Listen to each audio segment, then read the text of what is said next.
আপনি কি কখনো নিজের কবজির ওপর এভাবে আঙুল রেখে একটি ক্ষীণ স্পন্দন অনুভব করেছেন? আমরা তাকে বলি নাড়ি। কিন্তু এটা কি শুধু হৃদস্পন্দনের প্রতিধ্বনি, নাকি এটি এমন একটি ভাষা যা হাজার হাজার বছর ধরে যোগী, ঋষি এবং বৈদ্যরা মন দিয়ে শুনতেন? যদি আমি বলি আপনার শরীরের প্রতিটি স্পন্দন যেন এক একটি অদৃশ্য ঢেউ, যা আপনার জীবনী শক্তির ছন্দের কথা বলে। আজ দেবাদিদেব মহাদেব প্রথমবার খুলে দেবেন নারী রহস্যের প্রথম দরজা। শিব সরোদয় পর্বে আজকে 21তম পর্ব। প্রতি মঙ্গলবার সকাল 6টায় একটি করে পর্ব বেরোয়। আপনারা কার কেমন লাগছে অবশ্যই কমেন্ট করুন। কমেন্টে লিখছেন না, খারাপ লাগলেও লিখুন, ভালো লাগলেও লিখুন। আর যিনি নতুন এসছেন অবশ্যই স্বাস্থ্য সমৃদ্ধি চ্যানেলটা সাবস্ক্রাইব করে নেবেন, তাহলে স্বরবিদ্যার মহারহস্য সম্বন্ধে ধীরে ধীরে জানতে পারবেন। গত পর্বে আমরা জানলাম শরীর আগে সংকেত দেয়, মানুষ সেটা পরে বুঝতে পারে। শ্বাস হলো প্রথম দরজা। সচেতন পর্যবেক্ষণ রোগভীতি নয়, বরং আত্মজ্ঞান। আজ আমরা সেই দরজার পরের কক্ষে প্রবেশ করব। কৈলাস পর্বতে আজকে ভোরের আলো, দূরে বরফ গলা নদীর শব্দ।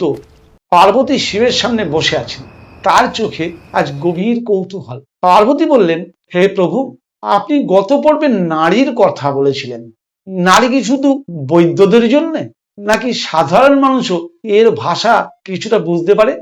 শিব মৃদু হেসে বললেন, দেবী, যে নদী পাহাড়ের মধ্যে দিয়ে বয়ে যায় তার শব্দ শুধু মাঝিই বোঝে না, পথিকও শুনতে পারে।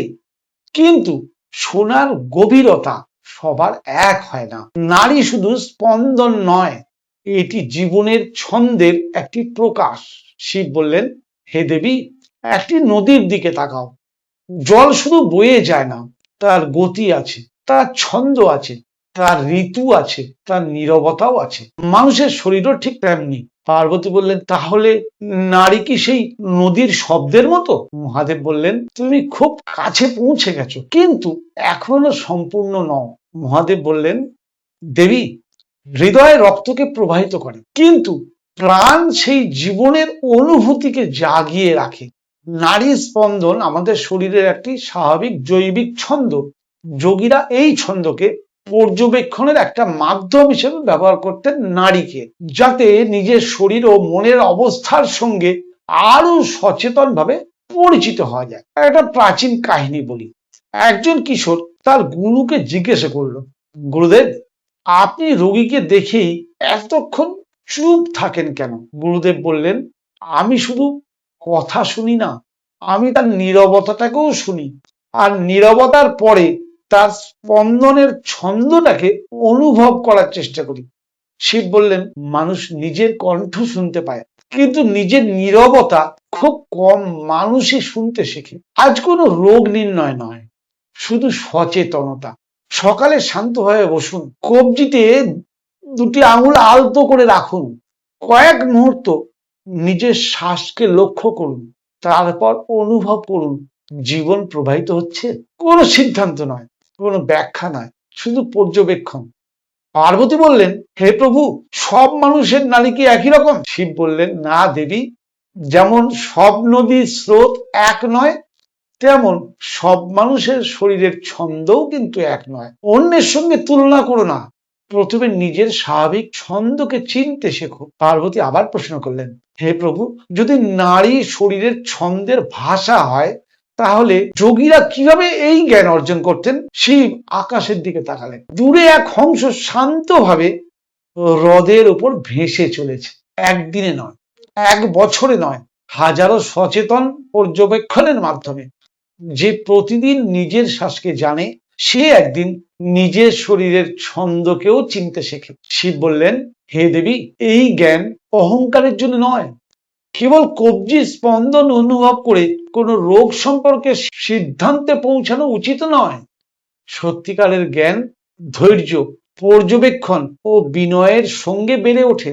যে মানুষ নিজের শরীরকে প্রতিদিন মন দিয়ে শোনে, তার শরীরও একদিন তাকে অনেক কিছু শেখাতে শুরু করে।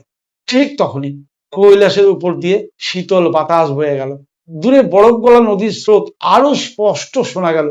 শিব ধীরে নিজের ডান হাত হৃদয়ের উপর রাখলেন, তারপর বললেন, শ্বাস হলো দরজা, নারী হলো সেতু, আর সচেতনতা সেই পথিক যে ধীরে ধীরে নিজের কাছেই ফিরে আসে। পার্বতী ধীরে জিজ্ঞাসা করলেন, প্রভু, আপনি বললেন শ্বাস নারী, তাহলে ইরা পিঙ্গলা ও সুষুম্না কি শুধুই প্রতীক, নাকি এরা সত্যিই মানুষের আধ্যাত্মিক যাত্রার পথ? শিবের চোখে রহস্যময় আলো ফুটে উঠল। পরবর্তী পর্বে শিব প্রথমবার ব্যাখ্যা করবেন কেন যোগশাস্ত্রে ইরা পিঙ্গলা ও সুষুম্না শরীরের 3 অদৃশ্য স্রোতের রহস্যের কথা বলা হয়েছে, কেন যোগশাস্ত্রে এই 3 নারীকে জীবনের 3 মহাস্রোত বলা হয়, আর কেন হাজার বছরের সাধকরা এই 3-এর সামঞ্জস্যকে আত্মসাধনার অন্যতম ভিত্তি মনে করেন। তাহলে নিশ্চয়ই আগামী পর্বের জন্য অপেক্ষা থাকবেন। আগামী পর্বে দেবাদিদেব মহাদেব আরো একটা নতুন রহস্যের দরজা উন্মোচন করবেন। আমি গল্পের ছলে আপনাদের সঙ্গে আমার জ্ঞান শেয়ার করার চেষ্টা করছি। কার কেমন লাগছে লিখে জানাবেন। নমস্কার।